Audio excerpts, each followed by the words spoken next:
Hey guys, welcome to the RotoPros pre-lock show for Saturday Night Baseball. Been another location here today. That's for you, Harris. Got to do every show from a different spot, traveling all over the tri-state area to do YouTube shows in different places. For tonight's slate, there really isn't a high-end pitching choice that I think makes really any sense to roster. So Johnny Cueto, 11,800 is really just a ridiculous price. Cueto has been better this year than last year, but he still definitely has not been very good. So let me just give his numbers really quickly, just so we have them here. 8 Ks per 9, 1.4 walks per 9 for Cueto. His ERA is 0.35, but the peripherals are 221 FIP, 376 xFIP. It's also a pretty small sample of just 26 innings. I think Cueto will be better this year. His swinging strike percentage, though, is 10.3%, which is about in line with last year. If Cueto is just an above-average starter this year, which I think is reasonable, maybe just a little bit above average, 11,800 is a really steep price tag in a bad matchup with the Dodgers. That actually could change, though, depending on what this Dodgers lineup looks like. Because this game is the second half of a doubleheader. So it's possible the Dodgers rest enough guys where Cueto becomes more viable. We would probably, Yasiel Puig left the first game early with an injury. So that's one guy down. If Bellinger and or Seager don't play, I actually do think Cueto could make the most sense to pay up for. But I still probably don't have much interest in him. Even though he has been better this year, he could be really, really popular too because of that 0.35 ERA. So Cueto is a very soft maybe for me, almost a probably not. But the other pitchers, I would say, definitely not going near them. So Lance McCullers, I think, is probably a decent amount better than Cueto, especially in terms of strikeouts. But the Oakland A's have been really, really good offensively this year. They're second in baseball with a 120 WRC plus. They actually are not striking out very much. And McCullers is good, but this really just is not a favorable matchup. I don't think we can pick on the Oakland offense at all anymore. So McCullers with the home road splits, I think it's possible he has a really big game. But that's a very steep price tag, so I don't think there's much value on McCullers at all for this slate. I actually prefer Cueto to McCullers, which I think may surprise some of you, but I really don't like either guy. Alex Wood, I would have probably said the same thing I said about Cueto with Alex Wood, where he might be facing a weaker lineup for the second half of a doubleheader, but Buster Posey and Evan Longoria actually set out the first game, so I would guess both of them are in there for the night games. Alex Wood is going to face the regular Giants lineup. Joe Panic also sat out the first game. Maybe Andrew McCutchen sits out. In that case, I would start to consider Alex Wood, but 9,800 is a little steep for him. It's not really an easy matchup on the road, even though it is a pitcher's park. So the only circumstance I would consider Alex Wood is if Andrew McCutchen doesn't play or if Buster Posey sits again. And I don't think either of those are that likely. Moving down the list, Tanaka, 8,900. I think that's just a very hard no. 8,900, I think, is above Tanaka's baseline. He is very boom or bust, and I think he has the ceiling to score 20 fantasy points on occasion. But in LA against the Angels is about as hard of a matchup as you can get. It's a really good offense. They're not resting anyone tonight. The only guy who's not in there is Ohtani, I think, because he's pitching tomorrow. But Kinsler, Trout, Upton, Pujols, Simmons, Valbuena, Kozar, Calhoun, Maldonado. It's a strong lineup, especially with Mike Trout there. I actually prefer the other side of this game. And the wind is blowing a little bit out in LA tonight. The park is playing a little bit more of a hitter's park with the fences lowered. They actually lowered the height of their walls. So it's a really hard spot for Tanaka. I think he'd have to be a lot cheaper to be worth considering. For reference, he was cheaper than this in the game that we liked him a lot last time out at home against the Twins. This is a much worse spot than home against the Twins. In LA against the Angels is just a brutal matchup. So complete no-go on Tanaka. Now I guess we can actually start to get to some of the pitchers that I do like. and it's kind of some weird names here. So Joey Lucchesi has been really good. This is rookie year for the Padres, and he's just been really good this year. It's a home game against the Mets. The Mets do have some righties to be afraid of. Their lineup's not out yet, but Flores, Cespedes, Frazier. Top to bottom, though, it's not a very good lineup. Michael Conforto is a lot better against righties. He probably won't even be in the lineup against a lefty. Travis d'Arnaud is currently on the DL. It's not a scary Mets lineup, and there's a lot of line movement that supports this one. So when we have someone like Lucchesi who doesn't have a lot of experience, it's really hard to gauge just how good he is. But looking at the line movement here, the game opened at Pick'em, and the Padres are now up to -140 favorites. And that's with a pretty heavy public bias towards the Mets side. So the sharp bettors are really pro Joey Lucchesi for this game. And it's clear that it's him and not the Padres offense that has caused the line to move, because the over-under opened at 8 and it's dropped almost all the way to 7.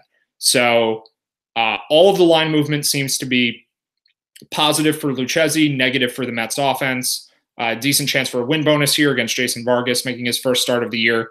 So Lucchesi is probably my favorite pitcher on the slate. It seems a little expensive for him, but he's been really good. I think the matchup is easy and he's at home. There are a lot of pitchers I think you could consider in this price range, but Lucchesi does seem like the best option by a decent amount. So that's going to be my primary target. Jack Flaherty has a decent minor league track record. I think he's probably just a mediocre major league pitcher. It is a decent matchup for him in what would ordinarily be a pitcher's park, but the wind is blowing out a bit in Pittsburgh tonight. So that's going to hurt Flaherty a little bit. I think it hurts Trevor Williams too. Both those guys are probably just fringe plays that I would pass on. Trevor Williams also just doesn't get strikeouts, so I have no interest in him, even for a little bit cheaper. Flaherty's probably going to miss the cut. Garrett Richards, I think, is the best option here just because he's way better than any of the pitchers priced around him. It is the Yankees he's facing, and let me just see if we have a Yankees lineup. But I think Lucchesi and Richards probably is going to be my favorite pitching combination. So the Yankees lineup is out. Everyone's in there. It's a very hard matchup. But if you like Tanaka at all, Richards is better than Tanaka. He's at home, so I think it's a better spot for Richards than it is for Tanaka. It's not really a great spot for him. This price is just too low for how good he is. There's obviously a lot of potential for him to give up home runs. The Yankees hit a lot of home runs, but they're also definitely strikeout prone too. This is just well below Richards' baseline for how good he is. So that's the bottom line here. He does have home field advantage. So I like Garrett Richards, not nearly as much as Joey Lucchesi, but he's worth having exposure to for sure. All right. Pitching is pretty tough on this slate. Offense is going to be a little bit easier. So we'll try to get there as quickly as possible. I think German Marquez is the cheap guy to try to roster. He's probably just an average pitcher, but he is facing the Marlins in a huge park upgrade for him. Miami, one of the strongest pitchers parks in baseball compared to Coors Field, which is the strongest hitters park. So Marquez should at least do well. I think he's fairly safe. Not a ton of upside for him. He's just a little walk prone. It's kind of hard for him to go deep in games, but I think Marquez is okay. Definitely prefer Richards and obviously Lucchesi also. That's probably it. I think I could find myself using Alex Wood or Johnny Cueto here, just because there aren't a lot of good choices. And I do think that, well, Alex Wood may get to face a lineup that doesn't have Andrew McCutchen, but Cueto probably will get to face a pretty weak Dodgers lineup that should probably be without Corey Seager. Seager missed a few games. Forget exactly what the injury was, but today was his first game back. I'd be pretty surprised if Seager plays in a doubleheader, both halves of a doubleheader, after being hurt for most of the week. So if Seager's out, Puig looks like he'll be out. We're not going to have a lineup on this one until pretty late, so it's going to be hard to know. But I think we can assume that Seager and Puig will be out, and maybe Bellinger rests too, and then it becomes a fairly decent spot for Cueto. So I don't know. I'm not in love with the price tag, but I think it's kind of just the best of bad choices. Yeah, I think the route for pitcher exposure tonight is going to be pretty close to all in Lucchesi. I'm definitely playing this slate lighter also because the pitching is just kind of difficult. But I think you can mix in some Cueto and go cheap at offense. I think you could use Garrett Richards and go expensive at offense. I think Herman Marquez, same thing. And that's probably about it for pitcher. So let's try to figure out offense here. There's another game that's going to be really hard to know the lineups, although it should be a little easier than the Dodgers game. The White Sox and Royals are playing on the second half of a doubleheader tonight also, but their game is already over. So we should have their lineup with a reasonable amount of time. It's not out yet. The matchup for tonight is Dylan Covey versus Eric Skoglund. Both of those guys are just awful. So this is definitely the best game to target offense from. Dylan Covey last year in the majors had a 7.71 ERA, 7.20 FIP, 5.54 xFIP, 5.3 Ks per nine, 4.4 walks per nine. So he was really bad. In AAA this year, he actually had 6.75 Ks per nine, 5.5 walks per nine. He just got a little bit lucky and managed a 2.95 ERA, but his FIP and xFIP were 5.15 and 4.64. That's in AAA with 4 starts. Those would be bad major league numbers. He's doing that against AAA hitters. I think Dylan Covey is about as bad of an option as any major league starter right now. And Hector Santiago is looming in the bullpen. He'll probably get some innings. This is a really strong spot for the Royals. It just kind of depends who's in their lineup. So I'm just going to take a look at their prices because we don't have their lineup yet. They're not really that expensive. Moustakas 4,500, Merrifield 37, Duda 33, Perez 33. I wouldn't be surprised to see Salvador Perez out of the lineup because he's a catcher and catchers don't usually play both ends of a doubleheader, although they could just DH him, and then that would be totally fine for us too. So the Royals are probably my favorite offense. Actually, I'll say definitely my favorite offense. There's a lot of value there. I think the White Sox side of the game is interesting, but they're actually more expensive by a lot. So you can mix them in, but they're just a little pricey. And Moncada also hits lefties a lot worse than he hits righties, and Skoglund is a lefty. So I don't have a ton of interest in the White Sox side of the game. I think Abreu, Tim Anderson, Matt Davidson, those are good plays. Yolmer Sanchez is cheap. Obviously, this is contingent on those guys starting. And the White Sox lineup is also just weaker against lefties with Avisail Garcia hurt. Garcia is fairly important for them. So let's see what's up with the Vegas line here. So the over-under for this game is 10.5, despite having pretty bad offenses. And then I think that just speaks to how bad these pitchers are. It's the worst pitching matchup of the season so far by a pretty large amount. And I also think ownership here is going to be pretty suppressed because we don't have lineups yet. And when people go to build their lineups, there's a little bit of a bias for the green check marks on Draftkings. You see the guys are in, they get plugged in more. We don't have lineups yet, so I think the game could kind of get overlooked a little bit because no one really knows who's starting. I'm not going to say the game's contrarian or anything like that, but I think there will be much higher owned offenses than the Royals. And I don't really have much interest in the White Sox anyway. All right. What else do we have? So there are some other offenses in decent spots, but I'm going to be very, very heavily targeting the Royals for this slate. I think the Astros against Daniel Mengden are interesting. Mengden is probably an average pitcher, but the Astros offense is really good. It's a decent offense to pay up for, although I actually do think the expected output for the Royals is higher. And I think the Astros will have more ownership too. So it's going to be more stacking the Royals, plugging the Astros, because it's just really hard to justify using an offense that isn't Kansas City in such a favorable matchup with such a pricing discount. But the Astros aren't that expensive either. Altuve's 4,900, Springer 48, Correa 5,000. So I think the Astros are okay. I think the Orioles and Tigers, both sides of that game, are interesting. There's a bit of a weather concern there. It shouldn't be enough to stop the game, but it could be enough to just kind of limit fly ball distances with a little bit of rain and not being that warm. Just see what Andrew Kashner's numbers are this year so far, because he has had some good starts. All right, so Cashner is a 3.60 ERA with a 5.31 FIP and 4.73 xFIP. He is getting more strikeouts this year, but the swinging strike percentage is only moderately up. It's 8%.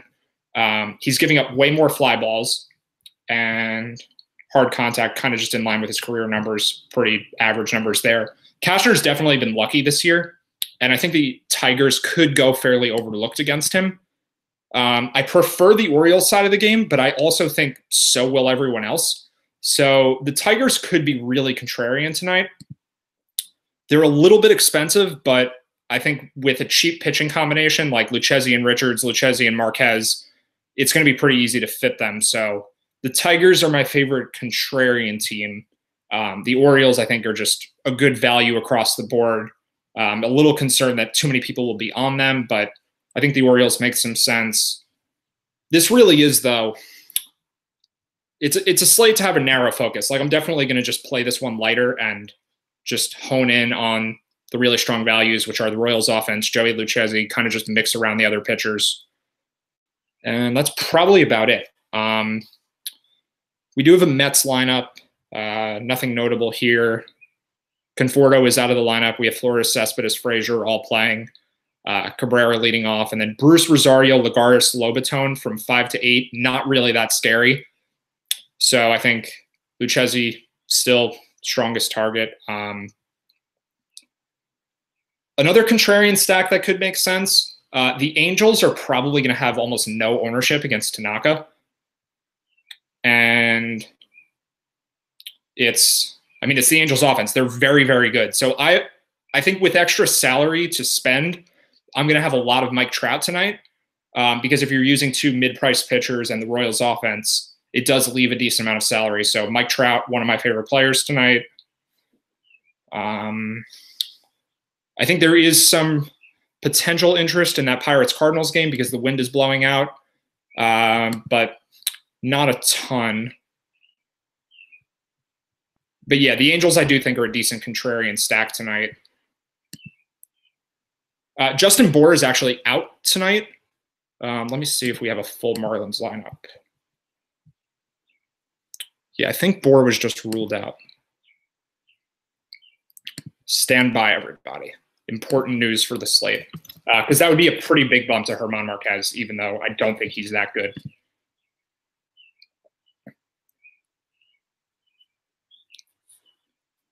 If anyone watching has Justin Bour insight, let me know, and then you won't have to waste your time looking this up, but shouldn't take much longer. Twitter is pretty quick. Yeah, Bour was originally in the lineup, and he was scratched due to back spasm. So I would definitely bump German Marquez. I think that makes him my second favorite pitcher tonight, even though, like I said, I don't think he's particularly good, but definitely an easy matchup for him against a weaker than usual Marlins lineup, which already isn't that good. So we're going to have Dietrich, Real Muto, Castro. Maybe Brian Anderson plays now. He wasn't in the original lineup. But that's really it. Like, there aren't a lot of good hitters here. So priorities at pitcher, to summarize, I think it's going to be Lucchesi and Marquez. I think Cueto and Wood could become viable depending on the lineups they're facing. Hopefully we get those lineups before lock. I think Garrett Richards is an okay play with upside. Definitely a lot of risk there. Favorite stack is the Royals. I think second favorite stack is probably the Astros or Orioles, but I am worried about ownership for both of those teams. And then contrarian teams would be either the Tigers or, if you want to go really contrarian, I think the Angels are not going to be that highly owned tonight. And that's going to do it. I'll just hold on for a second in case anyone has any other concerns. All right. Well, thanks for watching, everyone. And like Greg said earlier today, we don't know the schedule for tomorrow yet. Maybe we'll do another show, but at the very least, we'll be back Monday. So see you all then.